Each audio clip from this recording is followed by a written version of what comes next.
Hello viewers, நான் Jose. மேனடேஸ் என்கிற கடல் பசுக்கள் கரிபியன் கடல், மெக்சிகோ வளைகுடா, அமேசான் ஆறுகள், மேற்கு ஆசியாவில் சதுப்பு நிலங்களில் இருக்கிற நன்னீர் உப்பு நீரில் வாழுங்களாம். அங்கே தண்ணிக்கடியில் 50 வகைக்கும் அதிகமான தாவரங்களை சாப்பிடுமா. 4 மீட்டர் நீளமும் 600 கிலோ எடையும் கொண்ட இது துடுப்புகள் மாதிரி வாள்கள் இருக்கா இந்த கடல் பசுக்கு. ஆண் கடல் பசுக்களை விட பெண் கடல் பசுக்கு தான் வெயிட் அதிகமாக இருக்குமா. கீழ் உதடுகளை விடவும் மேல் உதடுகள் நீளமாக இருக்கிறதால தாவரங்களை ஈஸியாக சாப்பிடுமா இந்த கடல் பசுக்கள். எப்பவும் தனியாக தான் வாழுங்களாம் இவைகள்.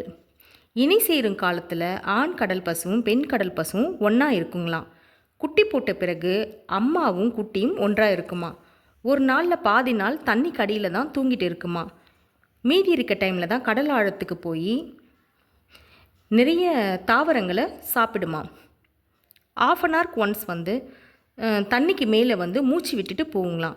ஏன்னா அப்போ தான் இதுங்களால் உயிர் வாழ முடியுமா. 5 கிலோமீட்டர்லேருந்து 8 கிலோமீட்டர் வரைக்கும் நீந்துமா இந்த கடல் பசுக்கள். மணிக்கு 40 கிலோமீட்டர் வரைக்கும் கூட இதுங்களால் போக முடியுமா. இதுங்களுக்கு காது கிடையாது, ஆனால் கேட்கும் திறன் நிறைய இருக்காம். 50 to 60 இயர்ஸ் வரைக்கும் இதுங்க உயிர் வாழுமா. இந்த கடல் பசுக்கள் அந்தமான் நிக்கோபார் தீவுகளோட மாநில விலங்கு என்ற சிறப்பும் இந்த கடல் பசுக்கு இருக்காம்.